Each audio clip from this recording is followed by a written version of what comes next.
Hello ನಮಸ್ಕಾರ ಎಲ್ರಿಗೂ. ನಾನು ಶ್ರುತಿ, ಮತ್ತೊಂದು ಗಾರ್ಡನ್ ವಿಡಿಯೋಗೆ ಸ್ವಾಗತ. ಇವತ್ತು ಸ್ವಲ್ಪ ಗಾರ್ಡನ್ ಅಪ್ಡೇಟ್ಸು ಏನಿದೆ, ಟೆರೇಸಲ್ಲಿ ಯಾವ್ಯಾವ ಹೂ ಅರಳಿದೆ ಒಂದಷ್ಟು ಅಪ್ಡೇಟ್ಸ್ನ ಕೊಡ್ತಾಯಿದ್ದೀನಿ. ಯಾಕಂದರೆ ಇವತ್ತು ಗೌರ್ಮೆಂಟ್ ಹಾಲಿಡೇ ಇರೋದ್ರಿಂದ ಒಂದು ವಿಡಿಯೋ ಮಾಡ್ಕೊಳ್ಳೋಣ ಅಂತ ಅನಿಸ್ತು. ಮತ್ತು ತುಂಬ ಹೂವು ಅರಳಿದೆ. ಇಲ್ಲಿ ನೀವು ನೋಡ್ತಾ ಇರ್ಬೋದು, ತುಂಬ ಲೋಟಸ್ ಅರಳಿದೆ, ದಾಸವಾಳಗಳ ಅರಳಿದೆ, ಮತ್ತು ಲಿಲ್ಲಿ ಫ್ಲವರ್ಸ್ ಅರಳಿದೆ, ವಾಟರ್ ಲಿಲ್ಲಿ ಅರಳಿದೆ, ಹೊಸ ವೆರೈಟೀಸ್ ಎಲ್ಲ ಅರಳಿದೆ. ಹಂಗಾಗಿ ಒಂದು ವಿಡಿಯೋ ಮಾಡ್ತಾಯಿದ್ದೀನಿ ಇವತ್ತು. ಮತ್ತು ಅದ್ರ ಜೊತೆಗೆ ಒಂದಷ್ಟು ಟೆರೆಸ್ ಗಾರ್ಡನ್ ಮಾಡುವಾಗ ನಾವು ಹೇಗೆ ಗಿಡಗಳನ್ನ ಬೆಳೆಸ್ಕೊಳ್ಬೇಕು, ಮತ್ತು ಹೇಗೆ ನಾವು ನಮ್ಮ ಮನೆಯಲ್ಲೇ ಈ ಥರ ವಾತಾವರಣಗಳನ್ನ ಸೃಷ್ಟಿ ಮಾಡ್ಕೊಳ್ಬೋದು. ಟೆರೆಸ್ ಮೇಲೆ ಬೆಳಗ್ಗೆನೇ ಎದ್ದು ನಾವು ಹೊಸ ಹೂಗಳನ್ನ ಅರಳಿರೋದು ನೋಡೋಕ್ಕೆ ಬಂದಾಗ ಮನಸ್ಸಿಗೆ ತುಂಬ ಸಂತೋಷ ಆಗುತ್ತೆ. ನಮ್ಮ ಮನೆ ಮೇಲೇ ಈ ಥರ ಒಂದು ವ್ಯೂ ಇದೆ ಅಂತಂತಂದರೆ ಹೊರಗಡೆ ಎಲ್ಲೂ ನಾವು ಹೋಗೋಕ್ಕೆ ಮನಸ್ಸೇ ಬರಲ್ಲ. ಎಲ್ಲ ಇಲ್ಲೇ ತುಂಬ ಟೈಮ್ನ ಕಳಿತೀವಿ ನಾವು. ಇಲ್ಲಿ ನೋಡ್ತಾ ಇರ್ಬೋದು ನನ್ನ ಟೆರೆಸ್ ಗಾರ್ಡನ್ನ. ಮತ್ತು ಇವತ್ತು ವಿಡಿಯೋ ಮಾಡೋಕ್ಕೋಸ್ಕರ ಯಾವ ಹೂವನ್ನು ನಾನು ತೆಗೆದಿಲ್ಲ. ವಿಡಿಯೋ ಮಾಡಿಬಿಟ್ಟು ಇಲ್ಲಿ ನೋಡಿ ಎಲ್ಲ ಮಲ್ಲಿಗೆ ಹೂವು ಅರಳಿದೆ, ತೆಗಿಯೋಕ್ಕೆ ಅಂತ ಬಂದೀನಿ. ಮತ್ತು ಬೆಳಗ್ಗೆ ಹೊತ್ತು ನಾವು ಟೆರೆಸ್ ಗಾರ್ಡನ್ ಇವಾಗ ತುಂಬ ಬಿಸಿಲಿರೋದ್ರಿಂದ ಶವರಿಂಗ್ ಮಾಡಬೇಕಾಗತ್ತೆ. ಅಂದರೆ ಸಂಜೆ ಟೈಮು ನೀರು ಕೊಡಬೇಕು ಗಿಡಗಳಿಗೆ. ಬೆಳಗ್ಗೆ ಹೊತ್ತು ಶವರಿಂಗ್ ಮಾಡೋದು ಅಂದರೆ ಸುಮ್ಮನೆ ಮೇಲೆ ಸ್ಪ್ರಿಂಕಲ್ ಮಾಡಬೇಕು ಗಿಡಗಳಿಗೆ. ಅಂದರೆ ವಾತಾವರಣ ತುಂಬ ಹೆಚ್ಚು ಬಿಸಿಲಿರೋದ್ರಿಂದ ದಿನೇ ಬಿಸಿಲು ತುಂಬ ಜಾಸ್ತಿ ಆಗ್ತಾ ಇರೋದ್ರಿಂದ ನಾವು ಆ ಥರ ಮಾಡಬೇಕಾಗತ್ತೆ. ಬೆಳಗ್ಗೆ ಶವರಿಂಗ್ ಮಾಡ್ತೀನಿ ನಾನು ಗಿಡಗಳಿಗೆ. ನೀವು ನೋಡ್ತಾ ಇರ್ಬೋದು ಇಲ್ಲಿ ಸಂಜೆ ಬಂದು ನೀರು ಕೊಡ್ತೀನಿ. ಪೂರ್ತಿ ನೀರು ಕೊಡೋಲ್ಲ ಬೆಳಗ್ಗೆ ಹೊತ್ತು, ಬೆಳಗ್ಗೆಯಿಂದ ಸಂಜೆ ತನಕ ಹಾವಿಯಾಗಿರುತ್ತಲ್ಲ ಆವಾಗ ಕೊಡೋದು. ಇಲ್ಲಿ ನೋಡಿ ಡಬಲ್ ಪೆಟಲ್ದು 1-2 ಮೊಗ್ಗಾಗಿದೆ ದಾಸವಾಳದಲ್ಲಿ. ಮತ್ತು ಇಲ್ಲಿ ನೋಡಿ ಈ ರೋಸ್ ತುಂಬ ಬಿಡುತ್ತೆ. ಈ ವೆರೈಟಿ ರೋಸ್ ಒಂದು ರೌಂಡ್ ಹೂವು ಆದ ತಕ್ಷಣವೇ ಮತ್ತೆ ಹೂ ಬಿಡುತ್ತೆ. ಇಲ್ಲಿ ನೋಡಿ ಎಷ್ಟೊಂದು ಮೊಗ್ಗಾಗಿದೆ ಅಂತ. ಮತ್ತು ಇಲ್ಲಿ ಒಂದಷ್ಟು ಪ್ಲ್ಯಾಂಟ್ಸು ಮತ್ತು ಒಂದಷ್ಟು ಲಿಲ್ಲಿ ಎಲ್ಲ ರೀಪಾಟ್ ಮಾಡಿದ್ದೆ. ಇಲ್ಲಿ ನೋಡ್ತಾ ಇರ್ಬೋದು ನೀವು. ಇವತ್ತು ಇದೆಲ್ಲ ಹೂ ತೆಗೆದುಬಿಡ್ತೀನಿ ನಾನು ಪೂಜೆಗೆ. ಇಲ್ಲಿ ನೋಡಿ ಲೋಟಸಲ್ಲಿ ಎಷ್ಟು ಚೆನ್ನಾಗಿ ಬ್ಲೂಮ್ ಆಗಿದೆ ಅಂತ. ಮತ್ತು ಇಲ್ಲಿ ಕೆಲವೆಲ್ಲ ಇದು ಯೆಲ್ಲೋ ಕಲರ್ ಲೋಟಸ್ ಇದು ಬ್ಲೂಮ್ ಆಗಿದೆ. ಕೆಲವೆಲ್ಲ ರೀಪಾಟ್ ಮಾಡಿದ್ದೀನಿ. ಬೆಳಗ್ಗೆ ಬಂದು ಯಾವುದರಲ್ಲಿ ಹೊಸದಾಗಿ ಮೊಗ್ಗಾಗಿದೆ, ಯಾವ ಹೊಸ ವೆರೈಟಿಲಿ ಮೊಗ್ಗಾಗಿದೆ, ಯಾವುದು ಹೊಸ ಹೂವು ಅರಳಿದೆ ಅಂತ ನೋಡೋಕ್ಕೆ ನನಗಂತೂ ತುಂಬ ಕುತೂಹಲ ಅಂತ ಅನಿಸುತ್ತೆ. ಬೆಳಗ್ಗೆ ಎದ್ದ ತಕ್ಷಣ ಇಲ್ಲಿ ಬರೋದೇ ಒಂದು ಚಂದ. ಟೆರೆಸ್ ಗಾರ್ಡನ್ಗೆ ಬಂದರೆ ನಾನು ಸುಮಾರು 2 ಗಂಟೆಯಿಂದ 2.5 ಗಂಟೆ ಕಳಿತೀನಿ. ಬೆಳಗ್ಗೆ 6 ಗಂಟೆಗೆ ಬಂದರೆ 8 ಗಂಟೆ ತನಕ ಇಲ್ಲೇ ಕಾಲ ಕಳೆಯೋದು. ಇಲ್ಲಿ ನೋಡಿ, ಇದು ನಾನು ಹೇಳಿದ್ದೆ ಒಂದು ಹಳೇದು ಅಡೇನಿಯಂ ಗಿಡ. ಇದು ಒಂದು ವೈಟ್ ಕಲರ್ ಅಡೇನಿಯಂ, ಅದರಲ್ಲೇ ಪಿಟೋನಿಯಾ ಪ್ಲ್ಯಾಂಟ್ ಬೆಳ್ಕೊಂಡಿದೆ, ದೇಸಿ ಪಿಟೋನಿಯಾ ಅಂತ. ಅದು ನೋಡಿ ಇಷ್ಟು ದೊಡ್ಡದಾಗಿದೆ. ಇಷ್ಟು ದೊಡ್ಡದಾಗಿ ಫ್ಲವರಿಂಗ್ ಆಗ್ತಾಯಿದೆ. ಮತ್ತು ಇದು ನೋಡಿ, ಇದು ಒಂದು ಯೆಲ್ಲೋ ಕಲರ್ ಲೋಟಸ್ ಇದು. ಮತ್ತು ಇಲ್ಲಿ ಬಂದರೆ ಇಲ್ಲಿ ನೋಡಿ ಇದು ಬುಲ್ಸೈ ಅಂತ ಅಂದ್ಬಿಟ್ಟು ವಾಟರ್ ಲಿಲ್ಲಿಗಳಿಗೆ ಏನಕ್ಕೆ ಈ ಥರ ಹೆಸರುಗಳನ್ನ ಕೊಟ್ಟಿರ್ತಾರೆ ಅನ್ನೋದು ಹೆಚ್ಚು ನನಗೆ ಗೊತ್ತಿಲ್ಲ. ಇದಕ್ಕೆ ಬುಲ್ಸೈ ಅಂತ ಕೊಟ್ಟಿದ್ದಾರೆ.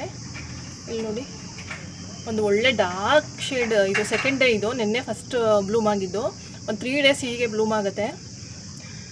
ಇದು ನೋಡಿ, ಇದು ಒಂದು ಹೊಸ ವಾಟರ್ ಲಿಲ್ಲಿ ಈಗ ಅರಳ್ತಾ ಇದೆ. ಚರೋನ್ ಅಂತ ಅಂದ್ಬಿಟ್ಟು ಫಸ್ಟ್ ಫ್ಲವರ್ ಇದು. ಇನ್ನೂ ಅರಳಲಿ, ನಾನು ಇನ್ನೊಂದು ರೌಂಡ್ ಆ ಕಡೆ ಎಲ್ಲ ವಿಡಿಯೋ ಮಾಡ್ಕೊಂಡು ಬರ್ತೀನಿ. ಆಮೇಲೆ ಮತ್ತೆ ಇನ್ನೊಂದು ಸತಿ ತೋರಿಸ್ತೀನಿ ಅದು ಹೇಗೆ ತುಂಬ ದೊಡ್ಡದಾಗಿ ಬ್ಲೂಮ್ ಆಗಿದೆ ಅಂತ ಅಂದ್ಬಿಟ್ಟು. ನಮ್ಮ ಟೆರೇಸಲ್ಲಿ ಇಷ್ಟು ಜಾಗ ಸಿಕ್ಕಿದೆ ನನಗೆ ಗಾರ್ಡನಿಂಗ್ ಮಾಡ್ಕೊಳ್ಳೋಕ್ಕೆ.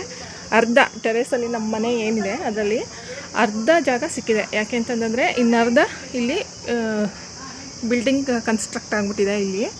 ಹಂಗಾಗಿ ನನಗೆ ಇಷ್ಟು ಸಿಕ್ಕಿದೆ. ರೆಕ್ಟ್ಯಾಂಗ್ಯುಲರ್ ಶೇಪಲ್ಲಿ ನನಗೆ ಸಿಕ್ಕಿದೆ ಟೆರೇಸ್ ಗಾರ್ಡನ್ ಮಾಡೋಕ್ಕೆ. ಇಷ್ಟು ನೀವು ಇಲ್ಲಿ ನೋಡ್ತಾ ಇರ್ಬೋದು, ಇಷ್ಟು ಜಾಗ.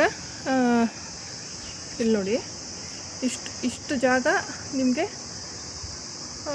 ಫುಲ್ ಬಿಲ್ಡಿಂಗ್ ಬಂದುಬಿಟ್ಟಿದೆ. ಅಂದರೆ ಅರ್ಧ ಸಿಕ್ಕಿದೆ ನನಗೆ, ಅರ್ಧದಲ್ಲಿ ಬಿಲ್ಡಿಂಗ್ ಇದೆ. ಫುಲ್ ನನಗೆ ಸಿಕ್ಕಿಲ್ಲ. ಪೂರ್ತಿ ಖಾಲಿ ಇದ್ದಿದ್ದರೆ ನಮಗೆ ಇಲ್ಲಿ ಯಾವುದೋ ರೂಮ್ ಆ ಥರ ಏನೂ ಬಂದಿಲ್ಲ ಅಂದಿದ್ದರೆ ಇನ್ನೂ ದೊಡ್ಡದಾಗಿ ಸಿಗ್ತಾಯಿತ್ತು. ಹಂಗಾಗಿ ಈ ಥರ ರೆಕ್ಟ್ಯಾಂಗ್ಯುಲರ್ ಆಗಿ ಸಿಕ್ಕಿದೆ. ಇಷ್ಟು ನನಗೆ ಜಾಗ ಸಿಕ್ಕಿದೆ ಟೆರೆಸ್ ಗಾರ್ಡನಿಂಗ್ ಮಾಡ್ಕೊಳ್ಳೋಕ್ಕೆ. ಇದು ಹೇಗೆ ಶುರುವಾಗಿದ್ದು ಟೆರೆಸ್ ಗಾರ್ಡನಿಂಗ್ ನಂದು ಅಂತಂತಂದರೆ, ಗಾರ್ಡನ್ಗೋಸ್ಕರ ತುಂಬ ಜಾಗ ಬಿಟ್ಕೊಳ್ಳಿಲ್ಲ ನಾವು. ಸಿಟಿಲೆಲ್ಲ ತುಂಬ ಜಾಗ ಬಿಟ್ಕೊಳ್ಬಾರ್ದು ಅಂತ ಅಂದ್ಬಿಟ್ಟು ಇಲ್ಲಿ ನೋಡಿ ಇದರಲ್ಲಿ 3 ಹೂವಾಗಿದೆ. ಹಾಗಾಗಿ ಇದನ್ನು ಕಟ್ಸಿದ್ವಿ. ಇಲ್ಲಿ ನೀವೇನು ನೋಡ್ತಾ ಇದ್ದೀರಾ ಇದು ಪಿಲ್ಲರ್ ಮೇಲೆ, ಇದು ದೇವ್ರಿಗೋಸ್ಕರ ಹೂವಾಗತ್ತೆ ಅಂತ ಅಂದ್ಬಿಟ್ಟು. ಗಾರ್ಡನಿಂಗ್ ನನಗೆ ಸ್ವಲ್ಪ ಹಾಬಿ ಚಿಕ್ಕ ವಯಸ್ಸಿಂದನೂ ಇದೆ. ನಾನು ಚಿಕ್ಕವಳಿದ್ದಾಗಿಂದನೂ ಅಜ್ಜಿ ನಮ್ಮ ಮನೆಗೆ ಬರುವಾಗ ನಮ್ಮ ಮನೆ ಮುಂದೆ ಇರೋ ಒಂದು ಚಿಕ್ಕ ಪುಟ್ಟ ಜಾಗದಲ್ಲಿ ಗಾರ್ಡನಿಂಗ್ ಮಾಡ್ತಾಯಿದ್ವಿ. ಆದರೂ ನನಗೆ ದೊಡ್ಡ ಮಟ್ಟದಲ್ಲಿ ಗಾರ್ಡನಿಂಗ್ ಮಾಡೋಕ್ಕೆ ಅವಕಾಶ ಸಿಕ್ಕಿದ್ದು ನಮ್ಮ ಮನೆಗೆ ಬಂದ ಮೇಲೆ. ಇಲ್ಲಿ ನೋಡ್ತಾ ಇರ್ಬೋದು ಎಷ್ಟು ಇದೆ. ನೀವು ಅಕಸ್ಮಾತ್ ಏನಾದರೂ ಇದಾಗಿಲ್ಲ ಅಂತಂದರೆ ಇಷ್ಟು ಜಾಗ ಫುಲ್ಲು ಇನ್ನು ಈ ಪ್ಲೇಸಿಂದ ಇಲ್ಲಿ ನೀವು ಇದೇನು ನೋಡ್ತಾ ಇದ್ದೀರಿ ಈ ಪ್ಲೇಸಿಂದ ಅಷ್ಟೇ ಸಿಕ್ಕಿರೋದು ನನಗೆ. ಇಷ್ಟು ಜಾಗ ಇಷ್ಟು ಸಿಗ್ತಾಯಿತ್ತು. ಇಲ್ಲಿ ನೋಡಿ ಈ ಪೋರ್ಷನಲ್ಲದು ಸಿಕ್ಕಿಲ್ಲ ನನಗೆ. ಇಲ್ಲಿ ನೋಡಿ ಇದು ಸಿಕ್ಕಿಲ್ಲ. ಇಷ್ಟು ಜಾಗ ನನಗೆ ಗಾರ್ಡನಿಂಗಿಗೆ ಸಿಗ್ತಾಯಿತ್ತು. ಹಾಗಾಗಿ ಇಲ್ಲಿ ನೋಡಿ ಇಲ್ಲಿ ಒಂದು ಇದು ಬಂದುಬಿಟ್ಟಿದೆ. ಹಾಗಾಗಿ ಮತ್ತು ಸ್ವಲ್ಪ ಹೆಚ್ಚು ಬಿಸಿಲು ಇರೋದ್ರಿಂದ ಇವಾಗ ಬೆಳಗ್ಗೆ ನೀರು ಕೊಟ್ಟು ಬೇಗ ಹೂವೆಲ್ಲ ತೆಗೆದು ನಾನು ಇಷ್ಟೊತ್ತಿಗೆ ಹೋಗ್ಬಿಡ್ತಾಯಿದ್ದೆ. ಇವತ್ತು ಒಂದು ವೀಡಿಯೋ ಮಾಡೋಣ ಅನ್ನೋ ಒಂದು ಕಾರಣಕ್ಕೋಸ್ಕರನೇ ಸ್ವಲ್ಪ ಹೂವನ್ನು ನಾನು ತೆಗಿಲಿಲ್ಲ. ಇಲ್ಲಿ ನೋಡಿ, ಮತ್ತು ಇಲ್ಲಿ ನೋಡಿ ಇಲ್ಲೊಂದು ಇದು ನೆನ್ನೆದು ನಾನು ತೆಗೆದೇ ಇಲ್ಲ ಹೂವು, ಇದು ಹಳೇದಾಗಿದೆ. ಇದು ನೋಡಿ ಇದೊಂದು ಹೊಸ ಹೂವು ಅರಳಿದೆ ಇವತ್ತು. ಇಲ್ಲಿ ನೋಡಿ ಇದು ಪಿಂಕ್. ಈ ಪ್ಲೇಸಲ್ಲಿ ಇನ್ನೂ ಬಿಸಿಲು ಬರ್ತಾಯಿಲ್ಲ. ಈ ಪ್ಲೇಸ್ಗೆ ನಿಮಗೆ ವಿಡಿಯೋದಲ್ಲಿ ಗಮನಿಸ್ತಾ ಇರ್ಬೋದು. ಈ ಪ್ಲೇಸಲ್ಲಿ ಆಗಲೇ ಬಿಸಿಲು ಶುರು ಆಗಿದೆ. ಇದು ನೋಡಿ ಇದು ಒಂದು ದಾಸವಾಳ, ಇದು ಅಷ್ಟೇ ನೆನ್ನೆದು, ಇದು ನಾನು ತೆಗೆದಿಲ್ಲ. ಇದು ನೋಡಿ ಇವತ್ತು ಇದನ್ನು ತೆಗಿಬೇಕು ಇದು. ಮತ್ತು ಇಲ್ಲಿ ನೋಡಿ ಎಲ್ಲ ಲೋಟಸಲ್ಲೂ ಹೂವಾಗಿದೆ. ಇದನ್ನೆಲ್ಲ ನಾನು ಇವತ್ತು ತೆಗೆದುಬಿಡ್ತೀನಿ. ಇದನ್ನೆಲ್ಲ ಹಾರ ಮಾಡಿ ದೇವ್ರಿಗೆ ಹಾಕೋದು ಇವತ್ತು. ನೋಡಿ ಇದು ತುಂಬ ಹೂ ಬಿಡೋದ್ರಿಂದ ಇದು ನಮಗೆ ಪೂಜೆಗೆ ಪ್ರತಿನಿತ್ಯ ಸಿಗುತ್ತೆ. ನಮಗೆ ಯಾವಾಗ ಡಿಸೆಂಬರ್ ಬರೋವರೆಗೂ ಈ ಹೂವು ಸಿಗುತ್ತೆ ನಮಗೆ. ಇಲ್ಲಿ ನೋಡಿ ಇದು ಫ್ರೆಶ್ ಬ್ಲೂಮ್, ಇದ್ರದ್ದು ಇವತ್ತಿನ ಹೂವು. ಇಲ್ಲಿ ನೋಡಿ ಇಲ್ಲಿ ನೋಡಿ ಇದನ್ನು ಅಷ್ಟೇ ಫ್ರೆಶ್. ಸುಮಾರು ಹೂವು ಆಗಿಬಿಡುತ್ತೆ ಪೂಜೆಗೆ ಇವತ್ತು. ಇದನ್ನೆಲ್ಲ ತೆಗೆದು ಒಂದು ಹಾರ ರೀತಿ ಮಾಡಿ ಹಾಕೋದು ದೇವ್ರಿಗೆ. ನೋಡಿ ಸುಮಾರು ಸಿಗುತ್ತೆ. ಇದೆಲ್ಲ ತೆಗಿತೀನಿ, ಇಲ್ಲಾಂದರೆ ಗಿಡದಲ್ಲೇ ಎಲ್ಲ ಹಾಳಾಗ್ಬಿಡುತ್ತೆ. ಮತ್ತು ಮೊಗ್ಗು ಪಕ್ಕನೇ ಬರ್ತಾ ಇರೋದ್ರಿಂದ ಏನಾಗುತ್ತೆ, ಹೊಸದು ಬರ್ತಾ ಇರುತ್ತೆ. ಹಾಗಾಗಿ ಏನು ತೊಂದರೆ ಇಲ್ಲ, ತೊಗೊಳ್ಬೋದು ಹೂವು ನಾನು. ಇಲ್ಲಿ ನೋಡಿ ಇಷ್ಟು ಹೂವು ಅರಳಿದೆ ಇವತ್ತು. ಮತ್ತು ಇದನ್ನು ನಾನು ಒಂದು ಇದನ್ನು ತೋರಿಸಿದ್ದೀನಿ ಲಾಸ್ಟ್ ವಿಡಿಯೋದಲ್ಲಿ, ಒಂದರಲ್ಲಿ ತೋರಿಸಿದ್ದೀನಿ. ಇವತ್ತು ಇದರಲ್ಲಿ 3 ಹೂವಾಗಿದೆ. ಮತ್ತು ಇದೊಂದು ಆರೆಂಜ್ ಕಲರ್. ಇಲ್ಲಿ ನೋಡಿ ಇದೆಲ್ಲ ಮಲ್ಲಿಗೆ ತೆಗಿತೀನಿ ಇವಾಗ, ಎಲ್ಲ ಮಲ್ಲಿಗೆನ. ಮತ್ತು ಇಲ್ಲಿ ನೋಡ್ತಾ ಇರ್ಬೋದು ಇದೆಲ್ಲ ನಾನು ತೋರಿಸಿದ್ದೀನಿ. ಈ ಫ್ಲವರ್ ಎಲ್ಲ ಅರಳಿದಾಗ ಗ್ರೀನ್ ಆ್ಯಪಲ್ ತೋರಿಸಿದ್ದೀನಿ. ಮತ್ತು 2 ಮೊಗ್ಗಾಗಿದೆ. ಇದು super tropical variety green apple. ತುಂಬ ಜನ ಇಷ್ಟಪಡ್ತಾರೆ ಗ್ರೀನ್ ಆ್ಯಪಲ್ನ. ಇಲ್ಲಿ ನೋಡಿ ಇದು ಮೊಗ್ಗಾಗಿದೆ. ಇನ್ನೊಂದು ನಮೋ ಅಂತ ವೆರೈಟಿ 2 ಮೊಗ್ಗಾಗಿದೆ ಇದರಲ್ಲಿ. ಇಲ್ಲಿ ನೋಡಿ ಇಲ್ಲೊಂದು ಚಿಕ್ಕದು. ಮತ್ತು ಪದೇ ಮೊಗ್ಗಾಗ್ತಾ ಇರುತ್ತೆ, ಕೇರ್ ಮಾಡ್ತಾಯಿದೆ. ಇದು ನೋಡಿ ಮುಚ್ಚ ಅನ್ನೋ ವೆರೈಟಿ. ಎಲ್ಲ ಪೆಟಲ್ಸ್ ಅಲ್ಲೇನಾದಮೇಲೆ ಎಲ್ಲ ಉದುರೋಗುತ್ತೆ. ನೋಡಿ ಇದರಲ್ಲಿ 2 ಮೊಗ್ಗಾಗಿದೆ.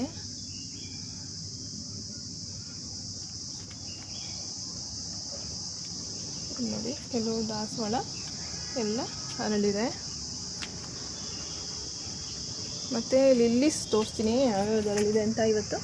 ಇಲ್ಲಿ ನೋಡಿ ಒಂದು ವೈಟ್ ಲಿಲ್ಲಿ, ಇದು ಪರ್ಲ್ ವೈಟ್ ಅಂತ ಕರಿತೀವಿ. ಇದು ಡೋರಿಸ್ ಹಾಲ್ಟ್ ಅಂತ. ಮತ್ತು ಇಲ್ಲಿ ನೋಡ್ತಾ ಇದ್ದೀರಾ ಇದು ಒಂದು ಅದೇ ವೈಟ್ ಲೋಟಸ್. ಎಲ್ಲರೂ ನೋಡಿರ್ತೀರ, ನನ್ನ ಗಾರ್ಡನ್ ವಿಡಿಯೋಗಳನ್ನ ನೋಡೋರಿಗೆಲ್ಲರಿಗೂ ಗೊತ್ತಿರುತ್ತೆ. ಈ ಹೂವೆಲ್ಲ ತೆಗಿತೀನಿ ಇವತ್ತು ನಾನು. ನೋಡಿ ಎಷ್ಟು ದೊಡ್ಡದು. ಕೆಲವು ವೆರೈಟಿಗಳಂತೂ ತುಂಬ ಈಸಿಯಾಗಿ ಗ್ರೋ ಆಗಿಬಿಡುತ್ತೆ. ಆ ಥರ ವೆರೈಟಿಯಲ್ಲಿ ಇದೂ ಒಂದು. ವೈಟ್ ಲೋಟಸ್ನ ಇಷ್ಟಪಡೋರು ಇದನ್ನು ಬೆಳೆಸ್ಬೋದು. ನೋಡಿ ಇನ್ನು 2 ಮೊಗ್ಗು ಇದೆ ಅದರಲ್ಲಿ. ಇಲ್ಲಿ ನೋಡಿ 2 ಮೊಗ್ಗು ಇದೆ, ಮತ್ತು ಹೊಸದಾಗಿ ಮೊಗ್ಗು ಕೂಡ ಬರ್ತಾಯಿದೆ ಕೆಳಗೆ. ನೀವು ಕಟ್ ಮಾಡ್ತಾ ಇದ್ದಂಗೆ ಸ್ಟ್ಯಾಂಡಿಂಗ್ ಲೀಫ್ನ, ಏರಿಯಲ್ ಲೀಫ್ನ ಕಟ್ ಮಾಡ್ತಾ ಇದ್ದಂಗೆ ಮತ್ತೆ ಅದು ಮೊಗ್ಗು ಬರೋಕ್ಕೆ ಶುರು ಆಗುತ್ತೆ ಫರ್ಟಿಲೈಸ್ ಮಾಡಿದ್ರೆ. ಇದನ್ನು ನೋಡಿ ಒಂದು ಅದೇ ವೆರೈಟಿನೇ, ವೈಟ್ ಲೋಟಸ್ ಇದು ಗುಚ್ಛ. ಇಲ್ಲಿ ನೋಡಿ ಇದು ಎಷ್ಟು ಚೆನ್ನಾಗಿದೆ ಅಂತ ಈ ವೆರೈಟಿ. ಇದು ಕರ್ಣ ಅನ್ನೋ ವೆರೈಟಿ. ಇದು 2 ದಿನ ಆಗಿದೆ ಅರಳಿ. ಒಂದು ಲೈಟ್ ಪಿಂಕ್ ಶೇಡಲ್ಲಿ ಬರುತ್ತೆ. ಇನ್ನೊಂದು ಕೂಡ ಮೊಗ್ಗು ಇದೆ ಇದರಲ್ಲಿ. ಈ ವೆರೈಟಿ ಹೆಸರು ಕರ್ಣ ಅಂತ. ಇಲ್ಲಿ ನೋಡಿ ಇನ್ನೊಂದು ಮೊಗ್ಗು ಇದೆ, ಅರಳಬೇಕಿದು. ಮತ್ತು ಹೀಗೆ ಬಂದರೆ ಇಲ್ಲಿ ನೋಡಿ ಕೊತ್ತಂಬರಿ ಸೊಪ್ಪು. ಇದೆಲ್ಲ ನನ್ನ ಮಗಳ ಹಾಕಿರೋದು. ಅವಳದು PUC ಎಕ್ಸಾಮ್ ಮುಗಿದಿದೆ, ನೀಟಿಗೆ ರೆಡಿ ಆಗ್ತಿದ್ದಾಳೆ. ಮತ್ತು ನಾವು ಮಾಡೋದನ್ನು ಫಾಲೋ ಮಾಡ್ತಾರೆ ಅನ್ನೋದಕ್ಕೆ ಇದೊಂದು ಎಕ್ಸಾಂಪಲ್ಲು. ಅವಳು ಬ್ರೇಕ್ ಸಿಕ್ಕಿದಾಗ ಈ ಥರದ್ದೆಲ್ಲ ಮಾಡ್ತಾಳೆ. ಮತ್ತು ಅವಳು ಏನು ಮಾಡ್ತಾಳಂದರೆ ಫ್ಲವರ್ ಗಿಡಗಳನ್ನ ಬೆಳೆಸೋದಕ್ಕಿಂತ ಹೆಚ್ಚಾಗಿ ಈ ಥರ ಮನೆಗೆ ಉಪಯೋಗ ಆಗೋ, ಈಗ ಎಲ್ಲ ತೋರಿಸ್ತಾ ಹೋಗ್ತೀನಿ ನಾನು ಅವಳು ಏನೇನು ಬೆಳೆಸಿದಾಳೆ ಅಂತ. ಇಲ್ಲಿ ನೋಡಿ ಮೊದಲು ಕೊತ್ತಂಬರಿ ಹಾಕಿದ್ದಾಳೆ. ಇದನ್ನು ನೀವು ಸಬ್ಸಿಗೆ ಅಂತ ಅಂದ್ಕೊಳ್ಬೋದು. ಇದು ಸಬ್ಸಿಗೆ ಅಲ್ಲ, ಸೋಂಪು ಗಿಡ ಇದು. ಸೋಂಪು ಸಬ್ಸಿಗೆ ಸೊಪ್ಪು ಥರನೇ ಫ್ಲೇವರ್ ಇರುತ್ತೆ. ಮತ್ತು ಅದರಲ್ಲಿ ನಾವೇನು ಹೇಗೆ ನಾವು ಬೆಳೆಸ್ತೀವಿ ಸಬ್ಸಿಗೆ ಸೊಪ್ಪನ್ನ ಅದೇ ರೀತಿಯಲ್ಲಿ ಬೆಳೆಸ್ಬೋದು. ಪಕೋಡ ಅದಕ್ಕೆಲ್ಲ ಹಾಕ್ಬೋದು. ನೋಡಿ ಇಲ್ಲಿ ದೊಡ್ಡದಲ್ಲೇ ಹಾಕಿದ್ದಾಳೆ, ತುಂಬ ದೊಡ್ಡದಾಗುತ್ತೆ ಅಂತ ಅವಳು ಗೂಗಲಲ್ಲಿ ಸರ್ಚ್ ಮಾಡ್ಕೊಂಡಿದ್ದಾಳೆ. ಹಾಗಾಗಿ ಈ ಥರ ಹಾಕಿದ್ದಾಳೆ. ನೋಡಬೇಕು ಇದು ಎಷ್ಟರ ಮಟ್ಟಿಗೆ ಸಕ್ಸಸ್ ಆಗುತ್ತೆ ಅಂತ. ಇದು ನೋಡಿ ರೋಸ್ಮೆರಿ ಗಿಡ ಪ್ರೀಪಾಟ್ ಮಾಡ್ಕೊಂಡಿದ್ದಾಳೆ. 2 ಗಿಡನ ನರ್ಸರಿಲಿ ತರಿಸ್ಕೊಂಡಿದ್ದಾಳೆ ಅವ್ರ ತಂದೆ ಹೇಳಿ. ಇಲ್ಲಿ ನೋಡಿ ಮತ್ತು ಇನ್ನೂ ಏನು ಬೆಳೆಸಿದ್ದಾಳೆ ಅವಳು ಅಂತಲೂ ತೋರಿಸ್ತೀನಿ ನಾನು ನಿಮಗೆ. ಇಲ್ಲಿ ನೋಡಿ ಇದೆಲ್ಲ ದಾಸವಾಳಗಳೆಲ್ಲ ಅರಳಿದೆ ಕೆಲವು.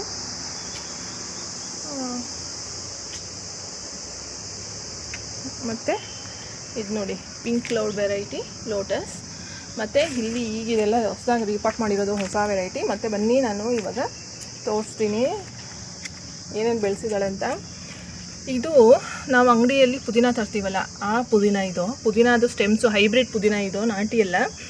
ಆ ಸ್ಟೆಮ್ಸ್ನ ನೀರಲ್ಲಿ ಹಾಕಿ ಬರ್ಸಿ ಇದನ್ನು ಅವಳು ಪ್ಲ್ಯಾಂಟ್ ಮಾಡಿ ಇಷ್ಟು ಬುಷಿ ಮಾಡಿದ್ದಾಳೆ, ಪಿಂಚಿಂಗ್ ಮಾಡಿ. ಇಲ್ಲಿ ನೋಡಿ ಇಲ್ಲಿ ಬರೆದಿದ್ದಾಳೆ ಕೂಡ. ಆಮೇಲೆ ಇದು ನಾನು ನಾಟಿ ಪುದೀನಾನ ನನ್ನ ಅಜ್ಜಿ ಮನೆಗೆ ಹೋಗಿದ್ದಾಗ 1-2 ಕಟಿಂಗ್ಸ್ ತಂದಿದ್ದೆ. ಅದನ್ನು ಹಾಕ್ಬಿಟ್ಟು ಇಲ್ಲಿ ನೋಡಿ ಇದು ನಿಮ್ಗೆ ಗೊತ್ತಾಗ್ತಾ ಇರ್ಬೋದು. ನಾಟಿ ಪುದೀನ ಮತ್ತು ಹೈಬ್ರಿಡ್ ಪುದೀನ ಗೊತ್ತಾಗುತ್ತೆ. ಇದು ನೋಡಿ ಇದನ್ನು ಇಷ್ಟು ಬೆಳೆಸಿದ್ದಾಳೆ. ಮತ್ತು ಇದು ಇನ್ನೊಂದು ವೆರೈಟಿ ಪುದೀನ. ಇದು ಅಂತ ಸ್ವಲ್ಪ ಬೇರೆ ಥರನೇ ಇದೆ. ಇದು ಒಬ್ಬರು ನನಗೆ ನನ್ನ ನೇಬರ್ ಕೊಟ್ಟಿದ್ದು. ಇದು ಪೂರ್ತಿ ಬೆಳೆದ್ಮೇಲೆ ತೋರಿಸ್ತೀನಿ ಇದ್ರದ್ದು ಏನು ವಿಶೇಷ ಅಂತ ಅಂದ್ಬಿಟ್ಟು ನಾನು ನಿಮಗೆ. ಮತ್ತು ಇನ್ನೊಂದು ಇಲ್ಲಿ ನೋಡಿ, ಒಂದು ಸಲ ನಾನು ಹೇಳಿದ್ದೆ ಬಟಾಣಿ ಬೆಳೆಸಿರೋದು. ಬಟಾಣಿ ಗಿಡಗಳೆಲ್ಲ ಒಣಗಿ ಬಟಾಣಿನೂ ಬಿಟ್ಟಿದೆ. ಇಲ್ಲಿ ನೋಡಿ, ಇಲ್ಲಿ ನೋಡ್ತಾ ಇರ್ಬೋದು ನೀವು. ಅಂದರೆ ಅವಳು ಬೆಳೆಸಿ ಅವಳಿಗೆ ಫಸ್ಟ್ ಟ್ರಯಲ್ ಮಾಡಿದ್ದಾಳೆ. ನಾವು ಮನೇಲಿ ಬೆಳೆಸ್ಕೊಳ್ಬೋದು ಅನ್ನೋದು ಒಂದು ವಿಚಾರ. ಬಟಾಣಿ ಬೆಳೆದಿದೆ, ಸುಮಾರು ಬೆಳೆದಿದೆ. ಇದನ್ನ ನಾವು ದೊಡ್ಡದಾಗೂ ಕೂಡ ದೊಡ್ಡ ಪಾಟಲ್ಲಿ ಹಾಕ್ಕೊಂಡು ನಾವು ವಿಂಟರ್ ಟೈಮಲ್ಲಿ ಇದನ್ನು ಬೆಳೆಸ್ಕೊಳ್ಬೋದು. ಆ್ಯಕ್ಚುಲಿ ಹೇಳ್ಬೇಕು ಅಂತಂದರೆ ಬಟಾಣಿ ಬಂದು ವಿಂಟರ್ ಇದು, ಅದಕ್ಕೆ ವೆದರೂ ತುಂಬ ಇಂಪಾರ್ಟೆಂಟ್ ಆಗುತ್ತೆ. ಅವರೆಕಾಯಿ ಎಲ್ಲ ಬರುತ್ತಲ್ಲ ಅದಕ್ಕಿಂತ ಮುಂಚೆ ಬರುತ್ತೆ ಅಲ್ವಾ, ತೊಗರಿಕಾಯಿ ಎಲ್ಲ ಬರುತ್ತಲ್ಲ ಆವಾಗ ಬಟಾಣಿ ಬರೋದು. ಈಗೆಲ್ಲ ಕಾಯಿ ಬಿಟ್ಟಿರೋದ್ರಿಂದ ಗಿಡಗಳೆಲ್ಲ ಪೂರ್ತಿ ಒಣಗಿದೆ. ಒಂದು ಟ್ರಯಲ್ ಆ್ಯಂಡ್ ಎರರ್ ಮಾಡ್ತಾ ಇರಬೇಕು ಗಾರ್ಡನಿಂಗಲ್ಲಿ. ಸಿಕ್ಕಿದೆ ನೋಡಿ ಬಟಾಣಿ, ಅಂದರೆ ನಾವು ಮನೇಲಿ ಬೆಳೆಸ್ಕೊಳ್ಬೋದು ಅನ್ನೋದು ಒಂದು ವಿಚಾರ. ಇದನ್ನು ತೋರಿಸಿದ್ದು ನಾನು. ಮತ್ತು ಇಲ್ಲಿ ನೋಡಿ, ಇದು ತುಂಬ ಒಂದು ಒಳ್ಳೆ ಕಲರ್ ದಾಸವಾಳ ಅರಳ್ತಾ ಇದೆ. ಈಗ ಇನ್ನೂ ಪೂರ್ತಿ ಅರಳಿಲ್ಲ. ಹೀಗೆ ಒಂದು ಗಾರ್ಡನಿಂಗ್, ಒಂದು ಟೆರೆಸ್ ಗಾರ್ಡನ್ದು ಒಂದು ಎಲ್ಲ ತೋರಿಸ್ತಾ, ಎಲ್ಲ ಗಿಡಗಳನ್ನ ಹೂಗಳು ಅರಳಿರೋದನ್ನೆಲ್ಲ ತೋರಿಸ್ತಾ ಇದ್ದು ನೋಡಿ. ಎಲ್ಲ ಹೂವೆಲ್ಲ ಅರಳಿದೆ ಕೆಂಪು ದಾಸವಾಳದಲ್ಲಿ. ಮತ್ತು ಇದು ನೋಡಿ ಟೆಂಪಲ್ ಟ್ರೀ ಅಂತ ಹೇಳ್ತೀವಲ್ಲ, ದೊಡ್ಡ ಮರ ಆಗಿದೆ ಇದು. ನೋಡಿ ಎಷ್ಟು ಫ್ಲವರ್ ಇದೆ ಅಂತ ಅಂದ್ಬಿಟ್ಟು ಇದರಲ್ಲಿ. ಇದನ್ನು ಪೂಜೆಗೆ ಉಪಯೋಗಿಸ್ಬೋದು ನಾವು. ಹೀಗೆ ಹೇಳ್ತಾ ಇವತ್ತಿನ ಗಾರ್ಡನಿಂಗ್ ವಿಡಿಯೋನ ಮುಗಿಸ್ತಾ ಇದ್ದೀನಿ. ಮುಂದಿನ ಗಾರ್ಡನಿಂಗ್ ವಿಡಿಯೋದಲ್ಲಿ ಸಿಗ್ತೀನಿ. ಅಲ್ಲಿವರೆಗೂ ಥ್ಯಾಂಕ್ ಯು. ಹೊಸಬರಿದ್ದರೆ ಚಾನಲ್ನ ಸಬ್ಸ್ಕ್ರೈಬ್ ಮಾಡಿ. ಈ ವಿಡಿಯೋ ಇಷ್ಟ ಆದರೆ ಖಂಡಿತ ಒಂದು ಲೈಕ್ ಮಾಡಿ ಅಂತ ಹೇಳ್ತಾ ಇವತ್ತಿನ ವಿಡಿಯೋನ ಮುಗಿಸ್ತಾ ಇದ್ದೀನಿ. Thank you.